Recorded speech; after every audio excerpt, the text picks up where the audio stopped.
She's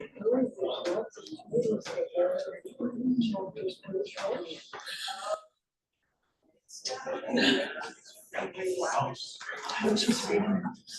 Yes. Good evening, everyone. My name is John Taves, and I'm the event coordinator here at McNally Robinson Booksellers. We're delighted to have you all here tonight as we welcome Lorri Neilsen Glenn back to Winnipeg to celebrate her wonderful new book, The Old Moon in Her Arms.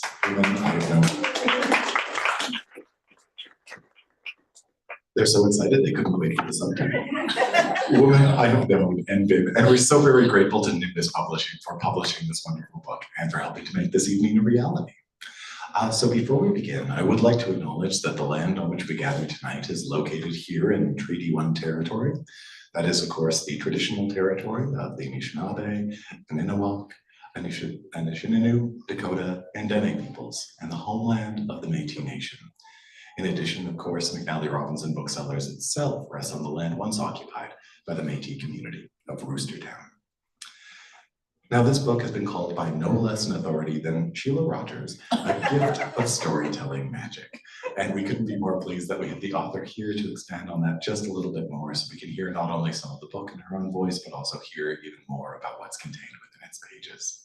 You won't have to put up with me for much longer. I'll be turning things over to our wonderful panelists. Just a few quick procedural notes. The first is that throughout the evening, there'll be an opportunity for you to ask questions. So Sheila will mention that over the course of the night. So if a question does occur to you, feel free to put up your hand. I'll wander over to you with this microphone, which is not a comment on your ability to project your voice. It just ensures that those watching at home can hear your question as well. And if you are one of those lovely people watching on YouTube, please write any questions or positive comments you might have into the chat, and we will put them to our author as time permits. At the end of the event, we will relocate, and I'll have some more thrilling notes for you about signing procedure later on. But we will just be walking over to a signing table just beside our cash desk where we will resituate Lorri so she can sign copies of this new book. And now it is my great pleasure to tell you a little bit about tonight's panelists. Your host for this evening, Shelagh Rogers, is a veteran broadcast journalist who made a home at CBC Radio for 43 years. For the last 15 of those, she was host and co-producer of The Next Chapter, an award-winning program devoted to writing in Canada. In June of 2023, she stepped down from CBC Radio to pursue other adventures of her own devising. In 2011, she became an honorary witness for the Truth and Reconciliation Commission, and she was named to the Order of Canada in recognition of her advocacy for adult literacy, mental health, writing in Canada, and, of course, truth and reconciliation. That means that's enough. She is also Winnipeg Chancellor Emerita and a proud member of the Métis Nation of Greater Victoria. And we did not pay her to say that she is delighted to be back at McNally Robinson and thrilled to speak with her dear friend, Lorri Neilsen Glenn, about The Old Moon in Her Arms, and about anything, really. I'm now going to tell you about the aforementioned Lorri Neilsen Glenn. Her most recent book, prior to this, is Following the River, Traces of Red River Woman, which was published by Woolsack and Wynne. That was an award-winning work about her Aninawak and Métis grandmothers and their contemporaries. Lorri is the author and contributing editor of 14 titles of nonfiction and poetry, Halifax's first Métis Poet Laureate, and Professor Emerita at Mount St. Vincent University. An award-winning teacher and researcher, Lorri has served on juries for the Canada Council, CBC Literary Awards, and numerous provincial and national book awards. Neilsen Glenn's poetry has been adapted several times for libretti, and her essays and poems appear in numerous anthologies and literary journals. She was a recipient of Halifax's Woman of Excellence Award, has had appointments as writer in residence across Canada, and served as president of the Writers' Federation of Nova Scotia. This is what happens when we have esteemed people speaking here in the store. Lorri has mentored writers across Canada and in Ireland, New Zealand, Australia, Greece, and Chile, and she divides her time between Halifax and Rose Bay, Nova Scotia, but is here with us tonight. Please join me in welcoming Lorri Neilsen Glenn and Shelagh Rogers. Thank you, John. And isn't he wonderful? Could we have a round of applause? Yes. And welcome home. Thank you, Sheila. You feel like you're home? I do. And welcome home to you. Well, thank you. Relocated to Winnipeg. I have relocated, or located. Located. Yeah. But yeah, thrilled to be here. And for very similar reasons that you are thrilled to be back as well, connecting with family and walking the land of your ancestors and being where the many women who are with you always are walking. And you have a line that goes, if I knocked on your door today, you wouldn't believe how many women would be standing there. How many women are standing with you? Well, I probably lost count, but I would say that just about every woman in the audience could say the same thing. We all have, you know, we've been different roles, we've been different people, we've had different seasons. It's like the moon itself, you know, around and around, and with different things to do, different people to be, different roles to play. The title. No, I don't want to say the wrong title, just like John, but The Old Moon in Her Arms. Where does that come from? That comes from the ballad of Sir Patrick Spence. And it really is, it's a wonderful metaphor to think of the cyclical nature of our lives. And as the years go by, you know, when the seasons go around and around, we are bringing all of those seasons, all those changes with us. So when the new moon comes in, it's bringing in all the old moons behind it as well. So I think it works really well to consider how our lives go. So that's part of the number of women who are standing there at the door, of course. Yeah. And who are the women from here? You mean the ones from from Red Manitoba, River. Red River. Yeah. There's that. There are the Norway my House. Norway House, my grandmothers and grandfathers, and all my relations from Norway House, the Pa. Not so many in Dauphin, but quite a few in Selkirk, and then quite a few, of course, in Winnipeg. And then when I first lived, I was born here, moved away, moved across a lot of the prairie provinces. My father worked for the railway, so we moved around an awful lot.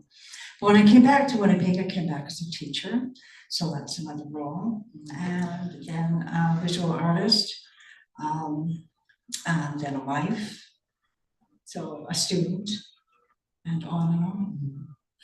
I first met Lorri in 2008 at an amazing conference that was honoring the late poet, short story writer, essayist, filmmaker Bronwyn Wallace. And you got up to read, and I remember you saying you didn't really ardently come to writing poetry until you were 50. And in case the point wasn't made, you added 5-0. But what brought you to poetry? Well, at the time I was in academia and doing that dance, and it got a bit, I loved the teaching. I always loved teaching, I always will. But the academic life wasn't really one that I felt comfortable in. I felt as though I wasn't using the part of my brain I wanted to use. And poetry felt an awful lot like, it just felt like a welcome new place to live inside, just to use my head and my observational powers and anything I could to try to work with language in a way that really wasn't about making an argument or proving anything or getting a grant or any of those usual things that you're expected to do, or getting a promotion in academia, but to create new things, to create things that might connect with other people. Were you surprised at yourself when you started writing? I don't know if I was surprised. I think I felt more relief than surprise. Mm-hmm. Yeah. Through the book, there's sort of a current of how excited you get when your brain is on fire. You love learning, you thirst for it. Where do you think that comes from? I don't know, I've just always been very curious. And I think maybe as a child, I was given I was given a fair amount of, leeway to do that. And I think that I dove into books fairly early. And so books, ideas, and the world itself, it's just curiouser and curiouser. Mhm. Yeah. As you tell the story, you're writing in the first person Mhm. for the present, and then you go into your younger selves and you use the past. You use second person singular and third person singular as well. Why did you want to make those distinctions? Well, when I started gathering all these pieces, the book comprises 100 plus short pieces. And I gave myself the exercise of making every one of these pieces under 1,000 words. And my goal was to write about pivotal points that were important to me, or that I remember or had some significance, usually around women in my life or around, turning points. So I wanted to make sure that those were succinct. And it was a wonderful exercise. And what it forced me to really make sense of what my life has been. But I lost track of what you asked me. Isn't that wonderful? I did too. Does anyone else remember? Does anyone remember? Help us out here. No, I was asking about choosing different voices Oh, for yes, different of times. course. in Great, your life. perfect. Thank you, Sheila. There, I think we got Okay, there. we're back. And we're back. And we're back. And when I looked at, some of the images that came from my early childhood and my youth, they came up as pictures, and memory is so interesting. Some of them I know, I'm pretty sure I do remember. Some I'm not sure whether I remember because one of my parents told me about it, or a sibling told me about it, or whether, memory can be so flawed.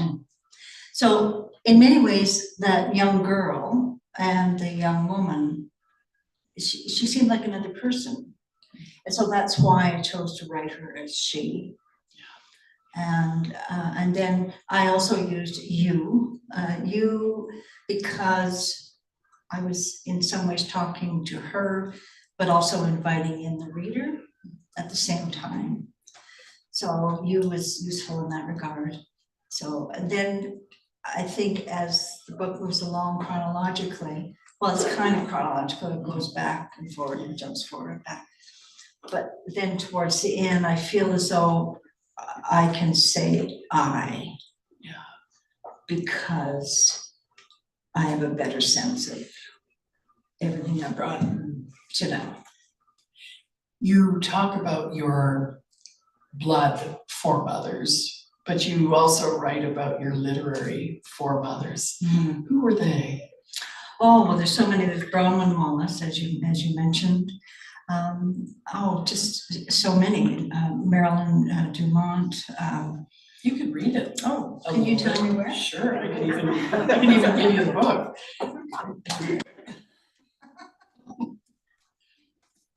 And these are all people whose work I found inspiration from, or solace, or Daphne Marlett for one, Jane Hirschfeld, the poet, Marilyn Dumont I mentioned, Jane Kenyon, also a poet, Louise Bernice Half, who many of you people will know, Elizabeth Bishop, of course, from the Maritimes, Maureen Scott Harris, Lucille Clifton, Jan Zwicky, and the essayist Nancy Mears. Those were ones that were really important to me when I began to write poetry and began to write memoir, creative nonfiction. They seem to, I don't know, they just seem to speak to me. And that's an interesting thing, because when I was studying poetry, and I'd gone to the Banff Center working with a wonderful mentor there, I felt badly because I couldn't connect to everybody that I felt I should be reading. And I thought, well, there's something wrong with me. Shouldn't I connect to all of these different poets that I'm reading? And the mentor said, not at all.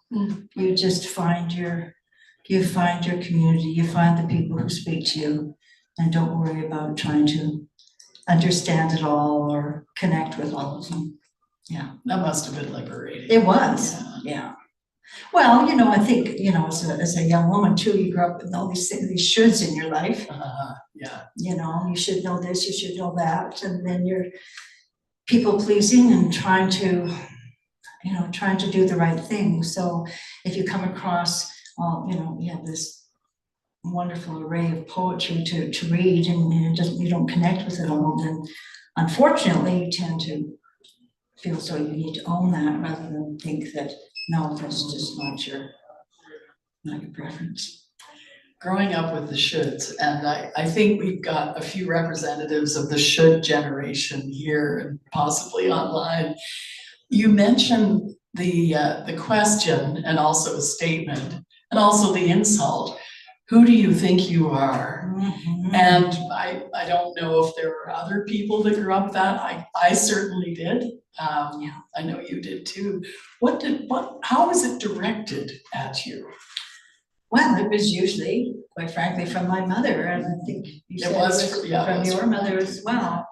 And I was raised. My mother was a very complicated woman. You know what I mean by complicated.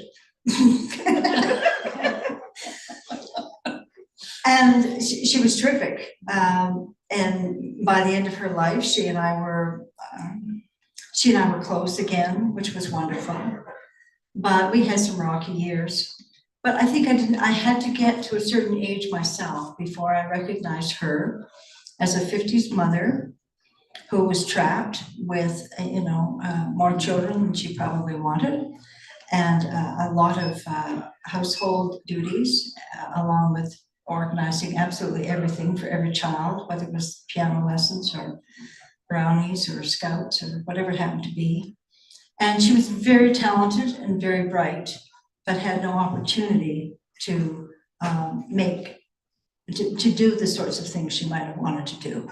So her frustration. So I think, and you and I were talking about that earlier, Sheila, that I think their frustration may have been part of the reason why there were remarks like that. Who do you think you are? Because there you are, you're up to your elbows in diapers and everything that's going on, and you're making 3 meals a day. Yeah. And your young daughter, who has her whole life ahead of her, is going out the door and going into the future free as a bird. So. You put it beautifully, I think. You talk about mothers and post-war women, and you put it this way, who couldn't shine. Yeah. And I love the way you put that. And I think it's also it's tender, the way you put it, whose daughters had so much freedom and they just didn't have that freedom. That's right. Yeah. I think that was a cause of a lot of friction in a lot of families. And you wrote a piece in a book called Untying the Apron, didn't you? Yeah, I did, yeah. That's right. And just looking at 50s mothers, but boy, they built some really incredible people, didn't they? Well, I think so. They gave up an awful lot. Yes, they did. They did. And, I'm forever thankful. As I was talking about how learning is sort of a river that runs through, literally, you talk a lot about water and tides and the shore because you live on the ocean, very close to the ocean. What does that mean to you, and how does it affect your thinking? I don't know if I can answer that. I do know that for someone who was born and raised on the prairies, I have always been drawn to water, certainly when in the prairies to rivers. And then when we moved to the Maritimes, the ocean is a huge draw. And just because it's so immense and so unknowable and so powerful, it's humbling. In the same way, standing out in the middle of the prairie, in the big sky and looking up, that's humbling. I think whenever I'm in a landscape that causes that kind of awe, I think it sets things right. It kind of makes me makes me understand my place in the universe.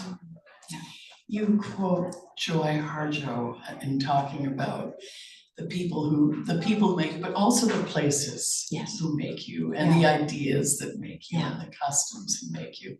It's a very, very big orbit, isn't it? Well, I think it's true for all of us. I mean, we tend to, we make a joke in the Maritimes, who's your father? In the connection of, the Cape Breton business, who's your father? But we're more than just our father and mother. We are also all the landscapes and all the people that we have known. I think something about Western culture just seems to validate the individual, whether it's a single family or whether it's a single person, without recognizing we're all connected. And one of the themes throughout the book is the Cree concept of, loosely translated in English as kinship, but the word is wahkohtowin.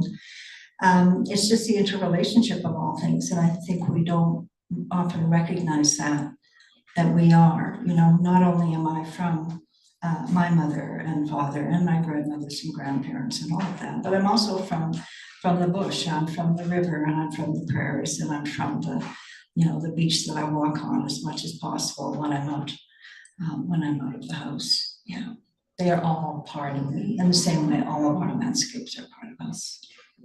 I'm going to check in with the audience if there's a question as we go, or something you'd like to say to Lorri.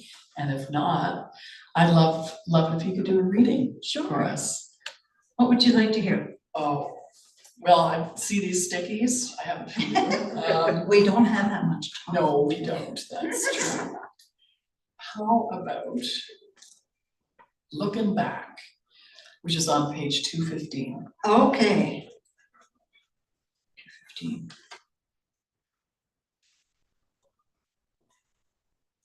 You don't want best summer vagina?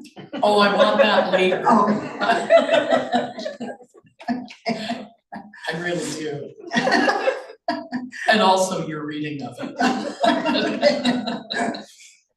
For the love of God, for the love of that nubile young woman, do you remember her? The one with long blonde hair, the one who never needed a lick of lipstick, who wore any old thing because everything fit and nothing is as beguiling as smooth skin, bright eyes, a lithe body, and the energy of a gazelle.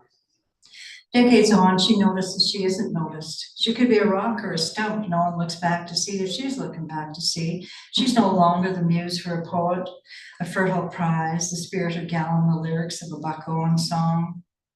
Men look at women. Women look back to see if they're looking. She learned to move, dress, gesture, paint herself for the male gaze, to subject herself to being an object. Later, she'll read an interview with Nico Case, who asks, how much of my life was wasted in the tractor beam of the male gaze? The woman realizes she can pry off the clammy fingers of scrutiny, stride past a whistle-free construction site. One day, if the mirror pleases her alone, no one else matters. No sorrow for her changing face. And you? Yes, you. Your eyes glide past her in the grocery aisle. You pay her no mind. She's free from the unwanted touch, sly leer, the eye's swift assessment at chest level, and almost free from the awkward breast-smashing hug. Almost. She strides past the coffee shop, a fugitive from fuckability. Even if you were the rare soul who desired a lived-in body and wise eyes, it's too late. Time is short. She's off to do things it took her years to realize she wanted to do. She's picked up a paintbrush, or she takes walks in the forest alone. She's writing a book, arranging flowers, knitting for babies in the NICU. She's reading philosophy, organizing an environmental movement. She's living with another woman, shocked at the joy of it, or traveling the Canadian North, or writing disability policy, or volunteering for medical research. Listen. Can you hear that deep sigh of contentment? Can you see the corners of her mouth lift lightly? She's not looking back to see if they're looking. She's focused on a new horizon. Dwindling days grow brighter. She looks at the moon in the sky, as Rumi said, not the one reflected in the lake.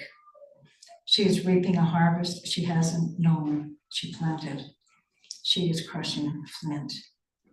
Nothing to see here, only a woman looking forward, taking stock, making lists, naming names, yes, finally. Not only does she have a room of her own, she has become the room, and now she can get some goddamn work done. Awesome. I picked up on the word harvest because you're really harvesting your life here. That's a great way of describing it, yeah. What is it like for you to look at this, to read this, and also to hold it all together the way you have? Well, as anyone who's written a book knows, you have this love-hate relationship. So there are times when you really would like to just burn it, and there are other times when you look back and you think, yes, okay. And you know, you worry whether or not you're making sense and so on. And then finally, when it's all together, and you have a chance to sit back and, you know, look at it a little more critically, it feels good. It feels good that it's putting a mark on the wall, on the cave wall. Yeah, on the cave wall, wonderful. And how does it feel for you to be growing older, becoming older? Well, mostly I'm grateful. Yeah. A lot of people don't get that chance. So, and we're at the age and stage, at least I am, where, and I've made this analogy before. In fact, I was even talking with my cousins about it yesterday. It's as though all the people in our life are up here in a great big class picture. And you get to an age where, poof, that one's gone, that one's gone, that one's gone, that one's gone. And then, you know, I just learned recently of a good friend I wrote about in here who died on Sunday, just on Sunday, and another good friend also written in here who is in palliative care. So you really begin to, you know, make better decisions. I think and that's one of the reasons why I wanted to write the book. I really did. I had all these pieces and memories and so on. I wanted to write them all down because, you know, you do feel the big chill and you say, okay, now what? What's next? For however much time you have left, how do you want to live that the rest of your time, and what matters? And so I wrote myself into an understanding of what matters. And it was a great exercise to have done that. Yeah, and it helps you to be very economical. Yeah, yeah. I find that, I mean, I've interviewed a lot of people over the years. It doesn't mean that I know them, but every time I look at an obit, the obituary pages, I know somebody. And it's just, it's so shocking, and it seems to be, oh, anyway, yeah, you're right, you know, poof, poof, as you say, yeah, they're gone. Yeah. Yeah. And one of the ideas that I was exploring in the book, which I find really fascinating, is the whole notion of, we consider our present just as our, you know, between the numbers on the obituary, you know, either side of the hyphen. But to consider sort of the 200-year present, that we are, you know, we can still reach back and remember our grandparents and so on. And then we can still look forward and see the future that our kids might be having, if we have kids, and or, you know, and their sons and daughters, and you know, so we're really part of this whole kind of stream moving. And we are part of it. What really bugs me, and I know it bothers you too, is when you get othered as an older person. Oh, yes, that's you right, know, that's right. As well as a geezer, or you're having a senior moment or something. I hate all of that stuff. My husband, who's from England, might just pop up any second, said the geezer is actually just another word for guy, but it's become fogey over here. It means bloke, apparently. But why do you think it's the fear You Oh, just I want think to keep so. that, I yeah. think so. Well, one of the things that annoys me is as a young woman, I was one of many in my generation who resigned ourselves to the fact our bodies were watched and monitored, assessed as objects for others' consumption and desire. But at this age, my body's become an invisible backdrop. And older women's bodies are often reviled. Our lack of sexual worth scorned and weaponized. We become caricatures. The desperate, lusty biddy who stalks the only man in the long-term care home and probably thrusts her hips against the washing machine during a spin cycle. We're credited in news stories, geared in stores, and spoken to loudly, slowly, and in simple sentences. Any freedom a woman's body earns comes at a price. Elizabeth Bishop's poem, One Art, reminds me I lose something every day. My once sturdy bone house is crumbling and becoming contrary. Hair that disappeared from my legs now pops up any damn place it pleases. The smooth palate of my face is crosshatched.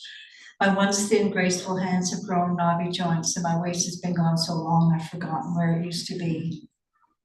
The art of losing isn't hard to master, Bishop claims and claims again. She knew losing was hard, often disastrous. Learning to lose teaches me to adapt. Gone are my close-up vision, the stamina to run a 10K, and countless nouns.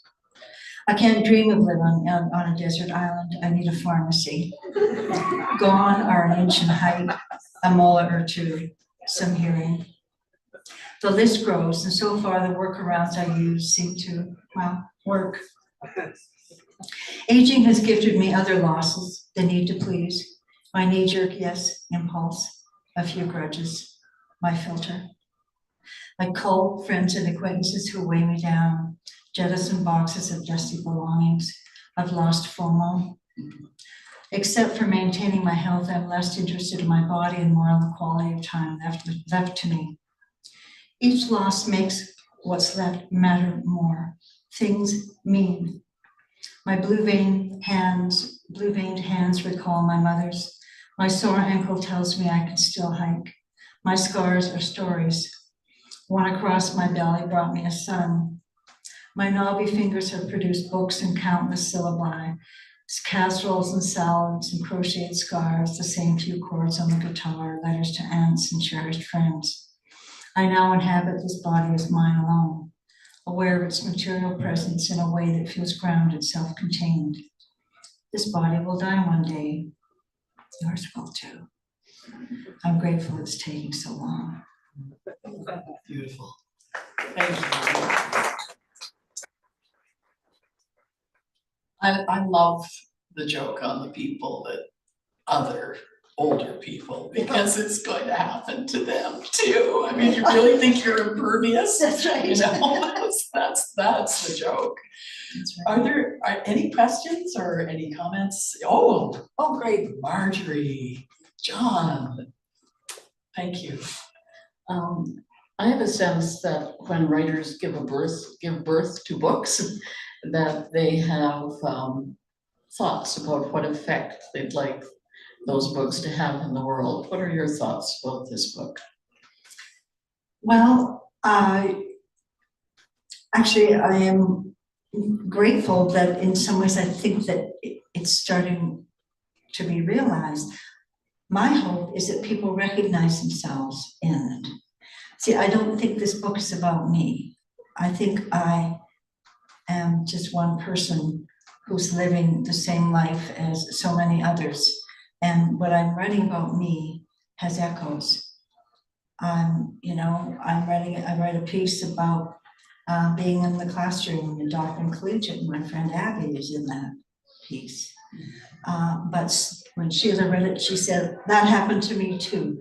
I mean, there's so many things that I have. My life is ordinary. I have an ordinary life, but I think we all, even though we think we have ordinary lives, have extraordinary lives too. And I think we just need to make those connections. So if people see themselves in the book, then I think I've succeeded.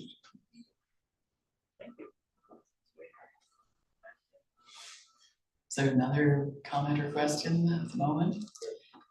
I think carrying this book around is kind of like carrying around a really smart girlfriend. You know? I really do.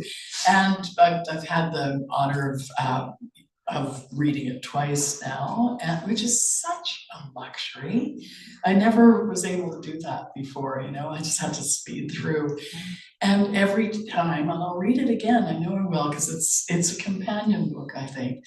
I know I'll find something different every time. I guess it just speaks to you wherever you're at, but yeah. One of the things that you talk about that I must say, and you know, I identify with to some degree, but in a different way, is discovering who you really are. Not who do you think you are, but who you really are, and who your family is, your Métis family, your Cree family. When did you make those discoveries? Well, it was my Aunt Kay and my Aunt Lil as well, who sort of let it be known in the family. But at the time I was raising kids and very busy and too many things were going on. And I didn't have a clue where to begin to find out about our past. So my father had done a very rudimentary family tree, and put down the names Catherine Kennedy and Peter Erasmus.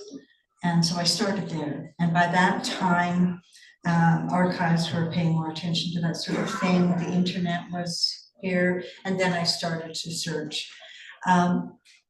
And it was also around the time that, because my Aunt Kay really had wanted to know. She was the one who wanted to know. She said, you've got to find that out. I want to know the story of Catherine, because her and her daughters and her granddaughters. And so that's why, the title from my previous book, Following the River, that's what I did. I followed the river. I followed the Red River all the way back up to northern Manitoba to find that out. And it gave me a real sense of being grounded on the planet. This was shortly after my parents had died too, then when I began to explore that. And then I think you start thinking not just in immediate terms, but you begin to think in long terms, and you see that you are part of a long line. Yeah. How did you hold that knowledge? How did I feel, you mean, when I? Yeah, how did you carry it with you? I don't know, it's almost as though, you have a puzzle, and, you've got one of those 1,000-piece jigsaw puzzles, and you get the last few things and they fit. You had an inkling? Yeah. Yeah. What were the clues? What were the breadcrumbs? Well, a lot of work in the archives, that sort of thing.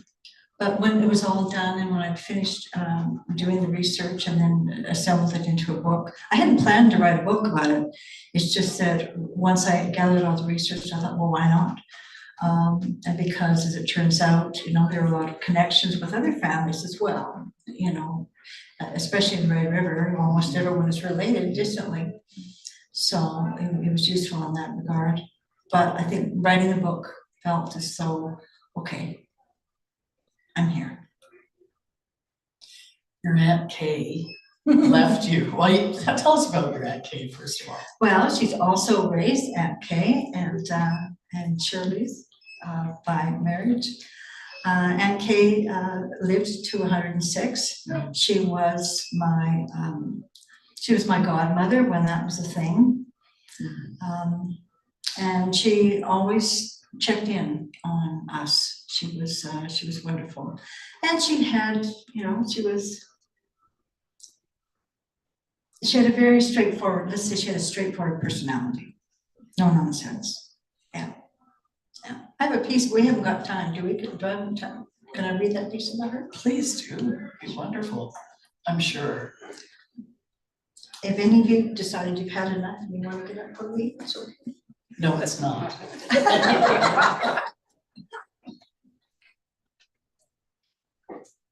Oh, here it is. Okay.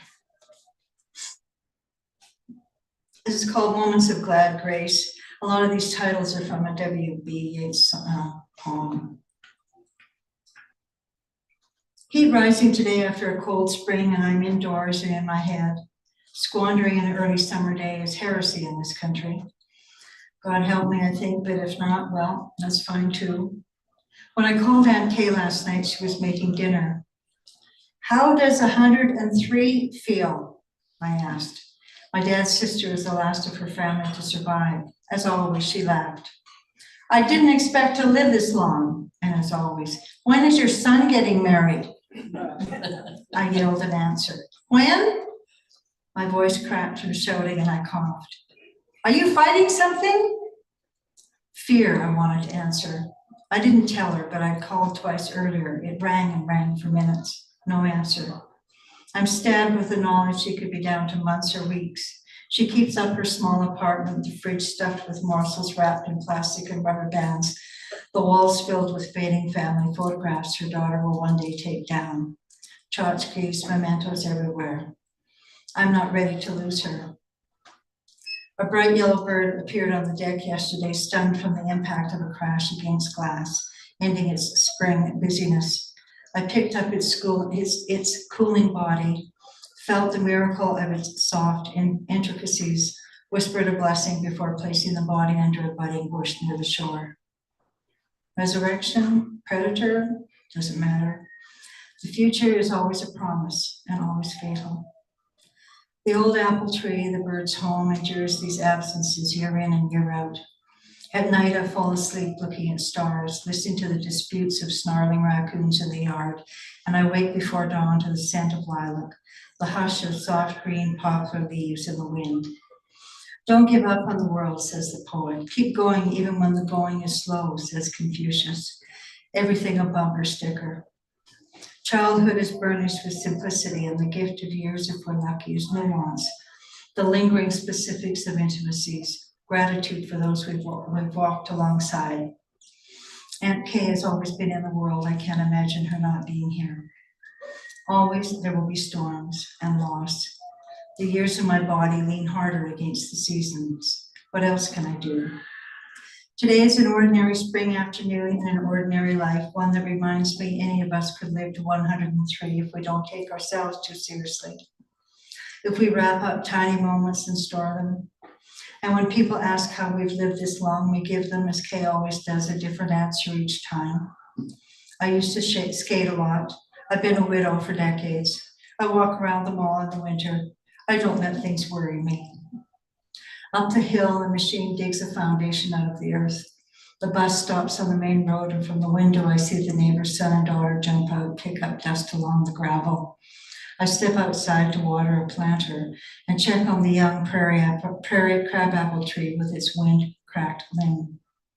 Like my aunt, whose beauty is enhanced by her fragility, the tree makes me happy. The sun warms my back. I bend by the flower bed to look at buttercups popping up in the patch of alyssum, marvel at the way light cups them like an offering, as if to say, see, look, you are here at just the right time.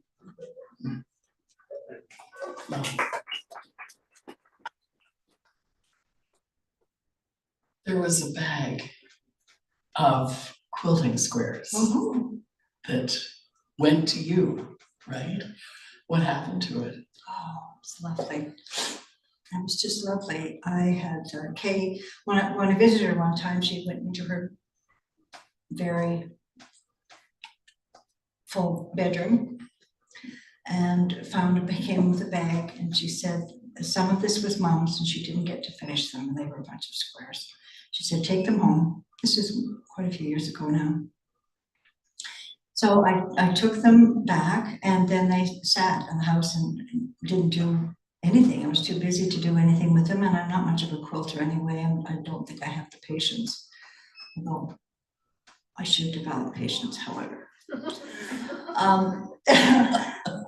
But my daughter-in-law, Joanna, is very talented, and I said, you know, I know you're busy, but you know, maybe someday, you know, if you have time, no rush, it's okay. I know you've got a lot on the go. And then one Christmas, there it was, she had put it all together. It was the most amazing gift. So I thought, you know, there was Grandma's hands involved in there, and there was Kay's, and then there's Joanna's, and you know, again, harvest. Mhm. And you can be blanketed by that. Yeah. It's so Yeah. beautiful. Yeah. All right, I have one eye on the pot and the other on the chimney, as my mother used to say.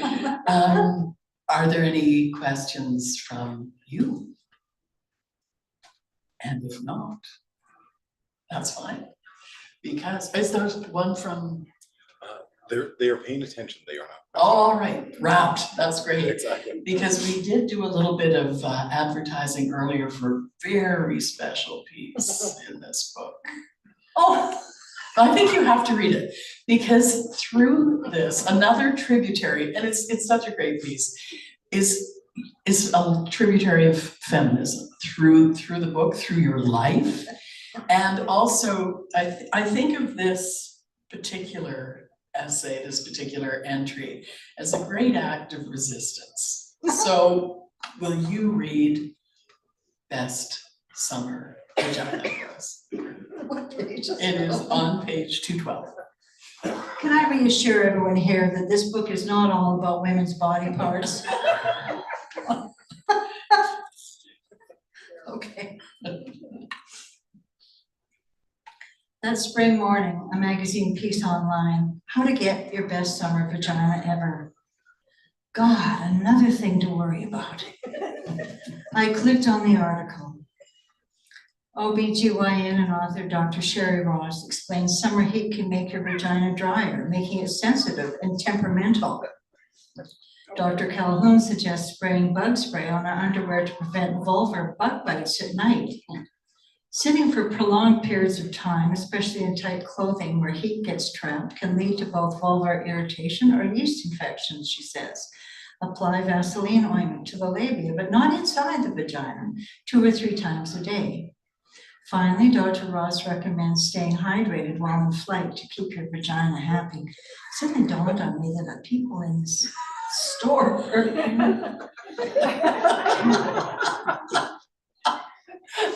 I left wondering what an autumn or winter vagina is like.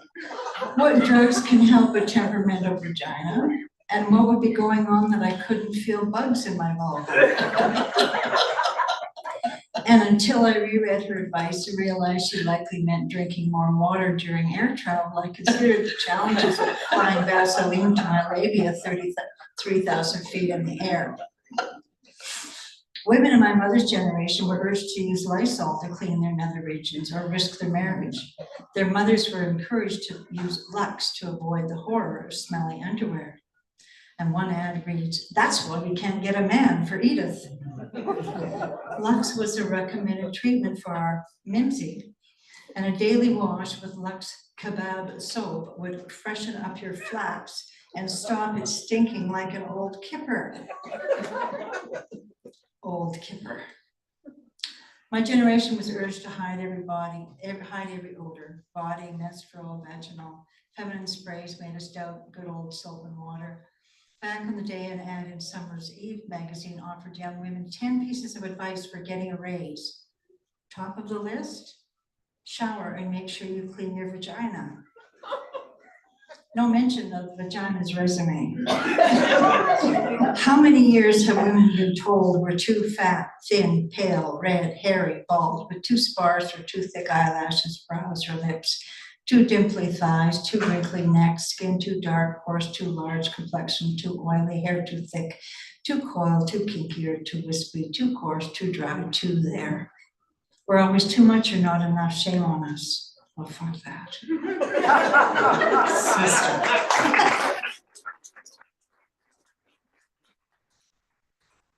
There's a lot of humor in the book as well, and there's a lot of humor in you too. I think that you meditate also, or you contemplate writing and writing in your life and what writing has given you. And you mentioned Stan Dradland, who was a wonderful writer and editor and mentor.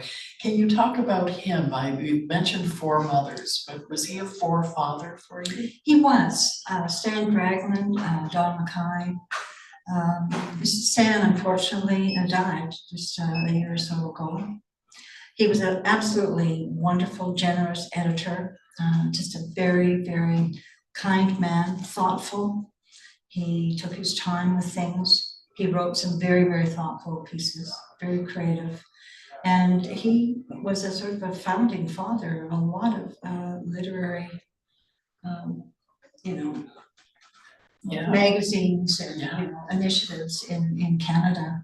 Oh, he was a wonderful man. Another connection to Bronwyn Wallace. Another connection, exactly. Good friends.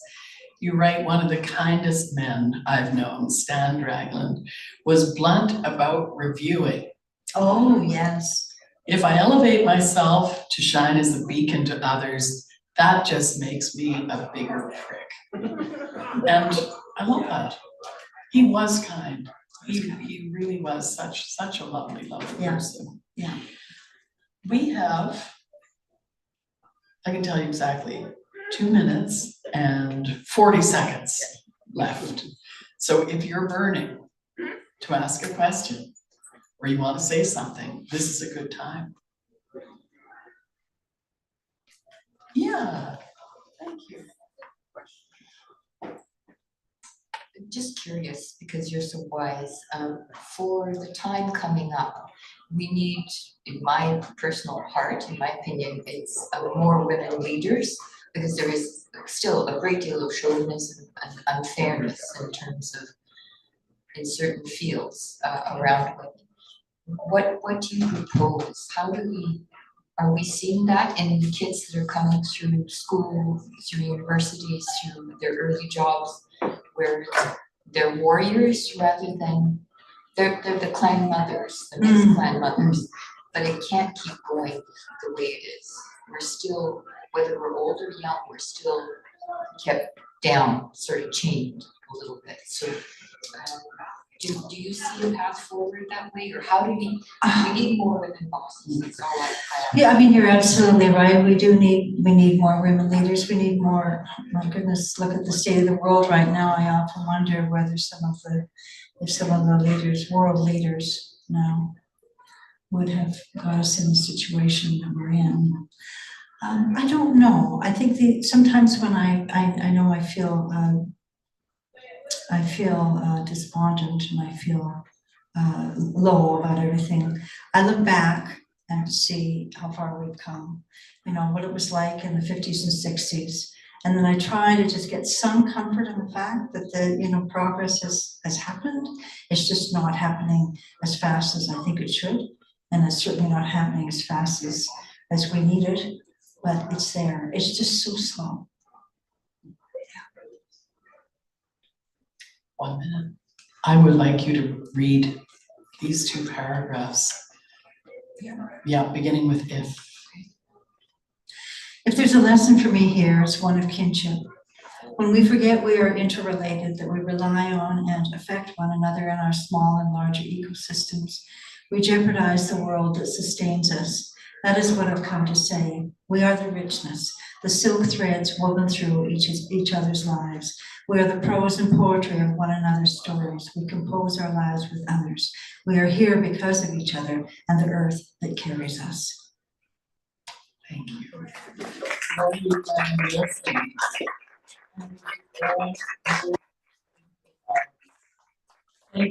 Thank you so much. Thank you, Sheila. Great questions, great conversation. Lovely to speak with you again, my friend. Yes. And thank you so much for coming and braving the odd flake. You call this a winter? Really?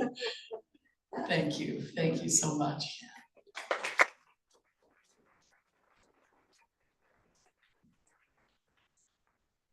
Thank you so much, Sheila. Thank you, Lorri. Thank you all as well for both your attention and your questions and comments, and to all of you watching virtually. If I may speak extemporaneously for a moment, when you made reference to the word folky originally, apparently it is of ancient Scots origin and actually relates to moss, which in my mind strikes me as more an image of resilience and life. I love that. And so it may be a word ripe for reclamation. Let's do it. Absolutely. Not my place, but thanks also to Nimbus Publishing for helping to make this book and this event a reality. I will point out, just before I go over signing procedure, that we were able to sneak just a few copies of Lorri's most recent book, Threading Light, Explorations in Loss and Poetry. So those are also on the signing table. It is a book that Lisa Martin has said, it is a book that blows my mind and heart wide open. So please do keep that in mind as you head to the table. And I will invite you all to join us as we proceed to the table in just a moment. It is just beside the cash desk, and we have copies of The Old Moon in Her Arms there, as well as the book I just mentioned. Please do feel free to get a copy of the book signed before you pay for it. Please do pay for the book. And we also do have some just at the central cash desk if you'd like to visit there first. I'm now going to ask you all to join me very warmly in thanking our wonderful host, Shelagh Rogers, and of course, Lorri Neilsen Glenn.